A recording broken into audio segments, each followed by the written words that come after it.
Joseph, you can't go to sleep feeling like this. I'm sorry for everything, and I know you need space, but I'm here for you. You don't need to feel so lost. Joseph, have I ever told you what my mother was like?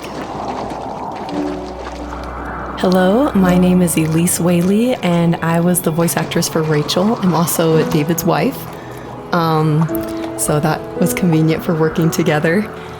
I was actually the voice actress for his first game, Home is Where One Starts, and I guess that I did a good enough job that David wanted me back, so I did the voice acting for this one as well.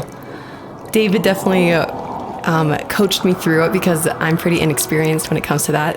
Home is Where One Starts was my first time ever doing voice acting of any kind.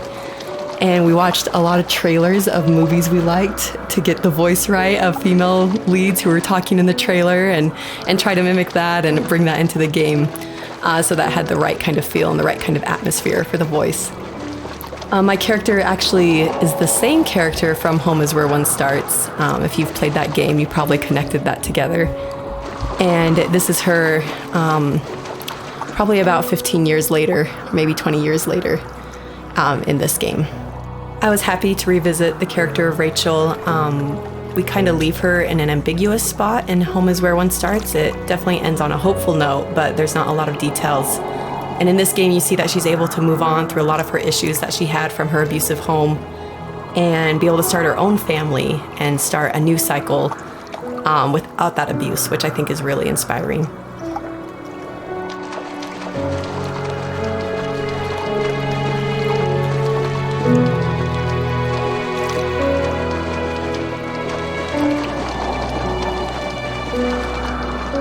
You know what it's like not to have a mom at home.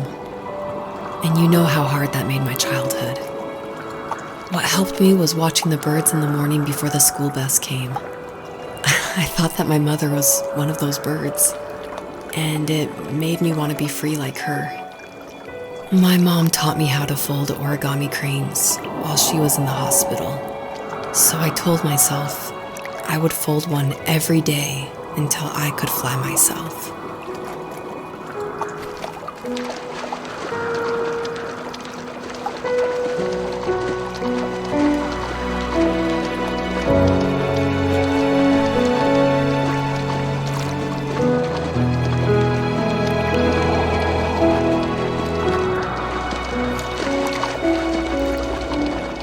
I think we both have always loved animals, and for me that love started with a dog.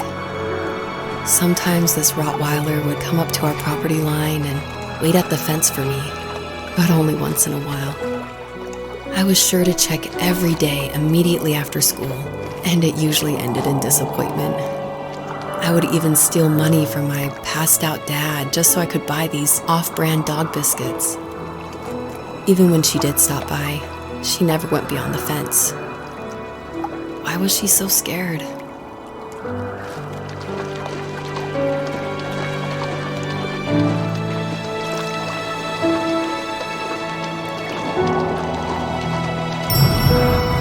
So it's always interesting working with your spouse because, especially on a creative project, because they want your feedback, but it's something that's also dear to their heart, and they're dear to your heart, and you definitely don't want to hurt their feelings. So I was a little nervous when David asked me, he had finally finished writing the script, and he asked me to go over it and see what I thought. And I had minored in English. I majored in art, but I minored in English, so I felt like I had a little bit of experience. But I was definitely like a little scared because you don't want to be too harsh, but you also want to be honest. And it was the biggest relief when I read the script, and I was like, oh, good. My husband's a good writer. I don't have to change that much about this, just a few like grammatical things.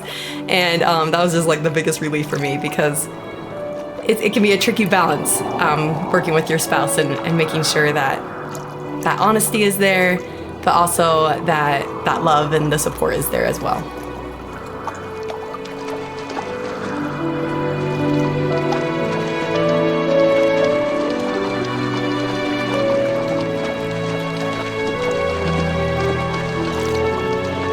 I think my dad was the opposite of your dad in almost every way, except he was in the military as well. He coped with alcohol of every kind. the trailer started falling apart, he got angry and I withdrew. More and more, I became the weird, quiet kid who made lots of origami birds and carried dog biscuits around. I think we were pretty similar when it came to being the weird kids. And that same sincerity in college was one of the reasons I was so drawn to you.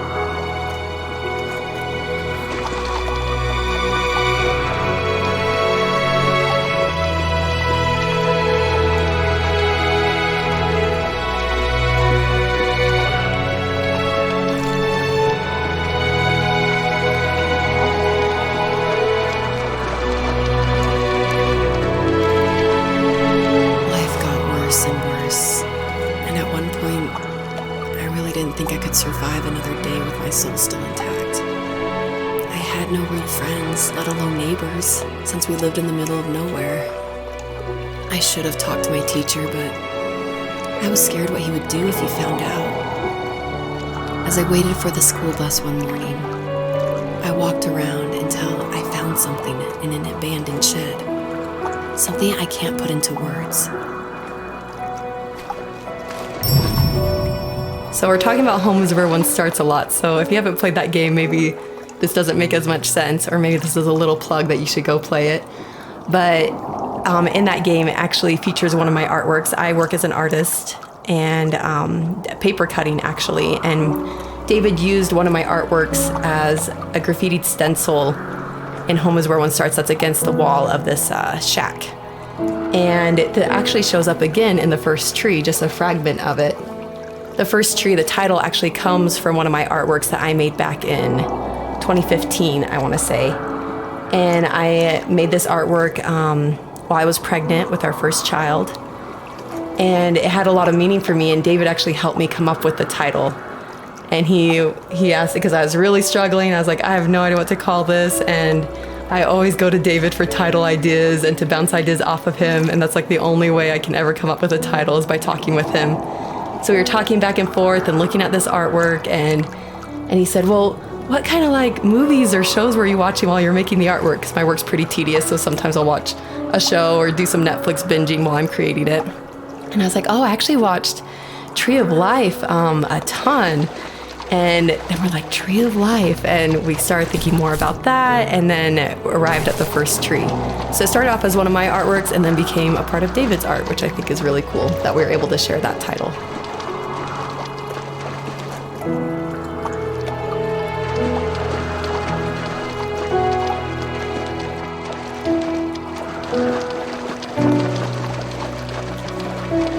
I summoned courage I didn't know I had, and I broke into my dad's room and found the key to the shed where he had locked my bike.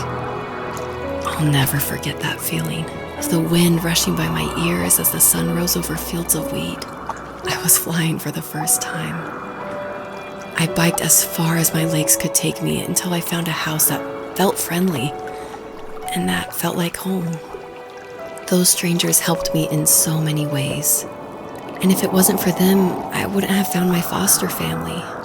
And if it wasn't for my parents, I wouldn't have met you.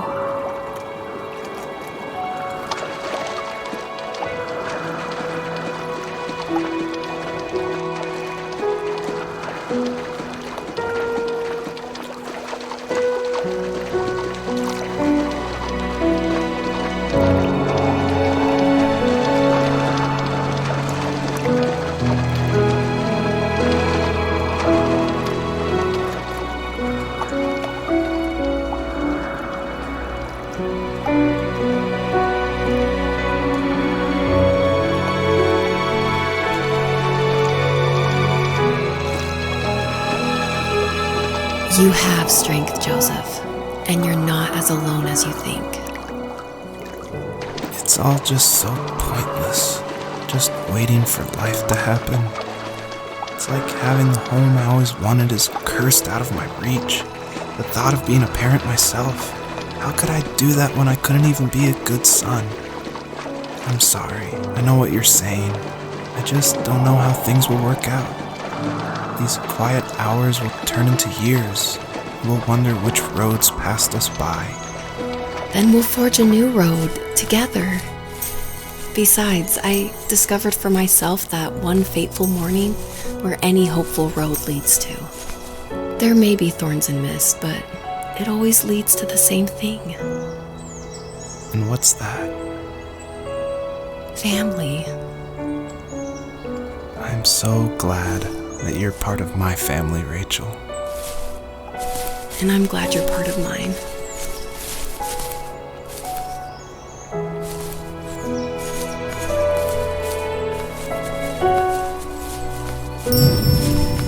A question I get a lot is why a fox? And it ties into just how important family is for me. And Fox is actually a family name from my wife's side, from Elise. And she always heard about the legacy of the Fox family. And because of that, growing up, it was her favorite animal. She even made these 2 wooden foxes for our wedding cake toppers.